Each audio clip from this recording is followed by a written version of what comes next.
Hello and welcome to our Energy Connect studio at ADIPEC 2023. I'm delighted to have once again at the studio Angus Rodger, Vice President of Services at Proserv. Angus, really good to have you and good to see you again. Great to see you again, Julian. It's always a pleasure. Now, last year at ADIPEC, you emphasised Proserv's developing a holistic asset management and service template. We're back at ADIPEC and Yes. 2023's theme is, decarbonisation. Can you tell me a bit more about how Proserv is helping around the issue of decarbonisation?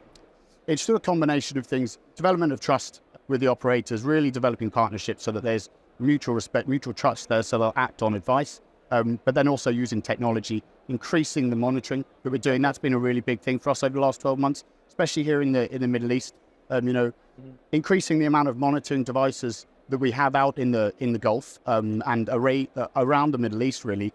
We can detect H2S leaks immediately, whereas in the past it would have taken perhaps a month for a technician to do their rounds and to detect leaks at various well sites. So that really helps us to enable the operators to direct their attention to where it's needed. Okay, well, that's really good to hear. And, you always hear, importance of predictability as well. You've said reliability, but such a changeable and volatile industry, how important is that?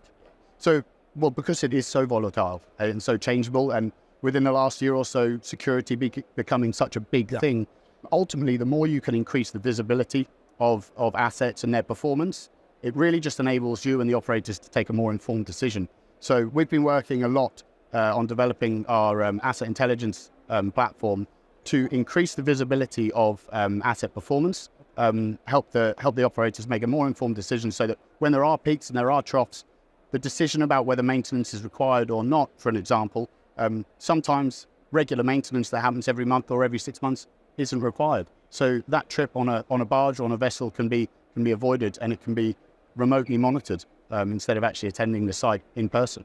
That's really good, Angus. And, you mentioned there about all the work going on in the Middle East. I mean, how important then is the Middle East region for Proserv? Oh, well, the Middle East region is, we've been here for decades, really, and it's right at the core of our offering in controls technology. So we've been expanding across the region, developing our infrastructure in Saudi Arabia. We've been in the kingdom for many years, but we now have a new dedicated facility opened up earlier in the year. Chris Chambers is the general manager there.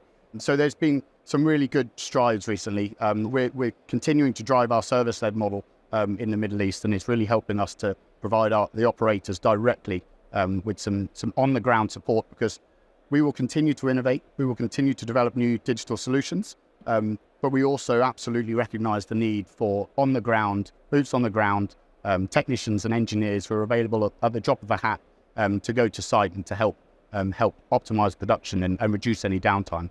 How important is innovation then for what you do at Proserv? I think innovation is the absolute core of what we do. One of our main values is entrepreneurial spirit. And if you consider what is required for innovation, or one of the major ingredients for innovation, encouraging people within the business to always innovate, be entrepreneurial is a huge part of what we are and who we are as people and as an organisation. I think naive intelligence is something that we encourage a huge amount internally, and we will often develop new innovative technologies from existing technologies we have, and we look at how we can apply those to different industries, different parts of the energy industry, but also giving ourselves and our people time to step away from their day-to-day and come up with new ideas. And when we maybe don't have all of the answers, find partners within the industry, as we've done a lot recently in digital space and the renewable space, to partner with other experts in other industries so we can collaborate and speed up that rate of innovation.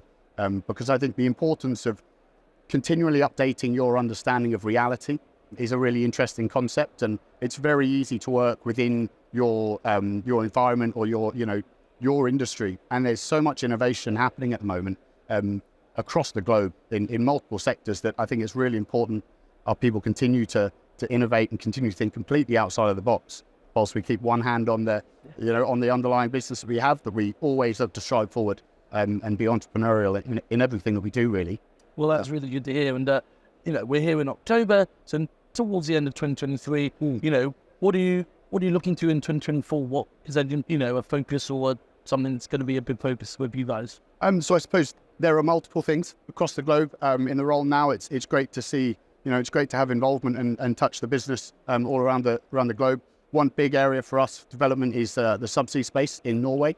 We have served the subsea market in Norway from our facilities in Trondheim before, and to a certain extent from Stavanger as well. And we've really taken strides in the last few months to define our strategy going forward in that part of the market. So I think that's going to be a big area of focus for us in developing our service offering to the majors and the operators in the North Sea, Norwegian North Sea, but also to expand what we're doing here in the Gulf and across the Middle East. Great. Well, that's really good to hear, Angus, and I appreciate you coming down to the Energy Connect studio. Thanks so much. Thanks everyone for watching.